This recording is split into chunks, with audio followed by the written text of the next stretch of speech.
And then there's this other video, the one that's now going viral, but it's not for the reasons one might expect. Let's break it down. The man in the video, speaking at an almost dizzying speed, makes a series of statements that leave little room for misinterpretation. Some have questioned whether his rapid speech is due to nervousness, excitement, or something else entirely. But beyond that, his words are what stand out the most. I can play the game, he says, that I'm not racist or sexist, that I love everyone equally, but I don't. He laughs, brushes it off, but the implication is there, hanging in the air. A slip of the tongue, or a moment of unfiltered honesty. He goes on, lamenting the fact that he can't tell certain jokes because they involve heavy racism or heavy sexism. He even acknowledges that this is being recorded, which is why he's holding back. But what exactly is he holding back? And that's where things get truly unsettling. Even as he chuckles and deflects, the message is clear. There are things he believes, things he wants to say, but he knows he can't. At least, not on video. The question remains, what does that say about him? So what he's really admitting here is that he's playing a game with the public, carefully curating what he reveals, concealing the things that wouldn't sit well with the audience. And what exactly is he hiding? A deeper truth about their culture, their beliefs, their way of life, something the Browns have spent years keeping under wraps. Now, let's be clear. I don't condone what he said. I don't support it. I don't agree with it. But here's the thing. If someone knows that saying certain things could land them in serious trouble, that those words could spread like wildfire, wouldn't the logical choice be to just not say them? Yet here he is, not only acknowledging that he's withholding certain views, but openly admitting that he could claim to be someone he's not. I could say I'm not racist. I could say I'm not sexist. I could say I love everyone, but I don't. That's not just an offhand remark. That's an admission. And if he's playing a game, who else is? Kody? Robyn? Both? Where do the others stand? Those who have walked away? The kids? Because let's not forget, several of them have been vocal about their acceptance of others. Leon, Gwendolyn, Isabel. There's no question that a large portion of this family has moved beyond those beliefs. But some clearly haven't. And then there's this. If he knows speaking his mind could get him in trouble, why say it at all? Maybe he thought it wouldn't go public. Maybe he didn't care. But what's more revealing is what comes next. He claims all the best jokes are racist and sexist, but he can't say them, because if he does, he'll face the consequences. Which begs the question, consequences from whom? His mother? TLC? The network? Because let's be honest, so far, we haven't seen the network take a hard stance on much, apart from Josh Duggar, and that was only after his conviction for truly heinous crimes. But if the network has been aware of these underlying beliefs all along, then they've been making a choice too. A choice to hide it, to keep the audience in the dark. This isn't the first time. It's just never been this blatant before. He's always denied it. But now he admits it. Again, like it's a game. But who's he afraid of? The public? Does it even matter if they already dislike him? Maybe. But the real question is, will the network actually do anything? I can't see TLC caring. They've known about this for years.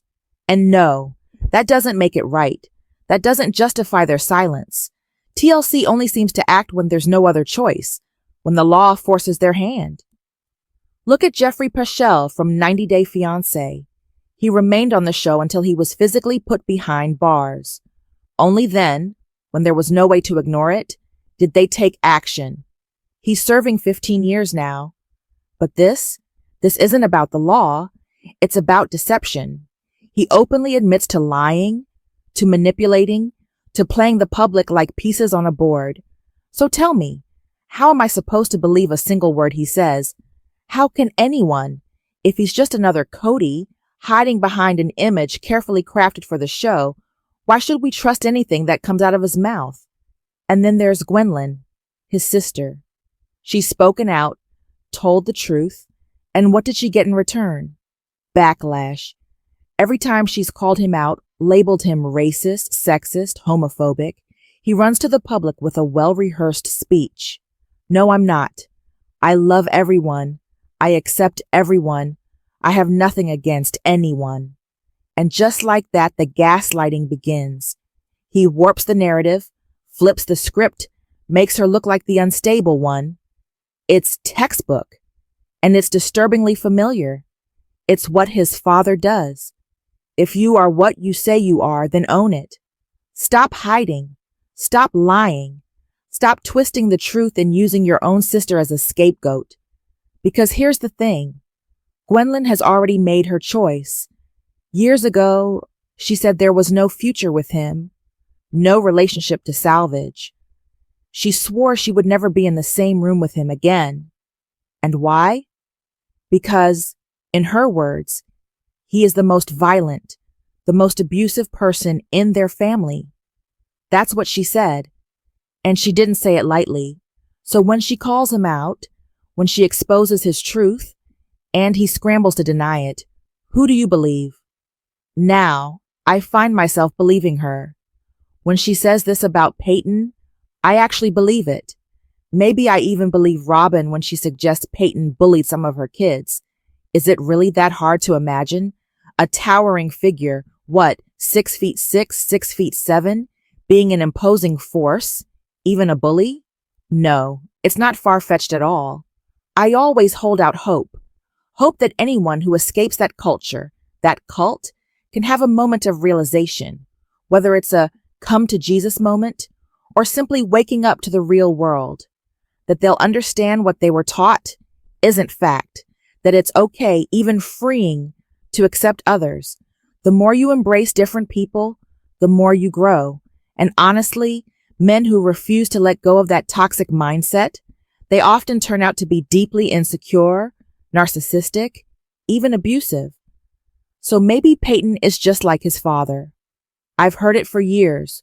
Rumors, stories, first-hand accounts about Kody's beliefs, about how he refuses to accept some of his own children for who they are. He preaches one thing on TV but holds a different truth behind the scenes.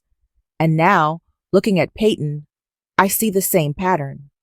And maybe that's why he lashes out at me, why he accuses me of saying horrible things.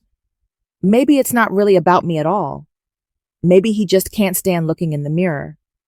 I feel bad for Christine. I truly do.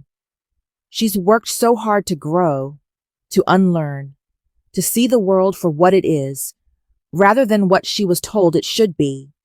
She's opened her heart to acceptance, raising daughters who are strong and independent.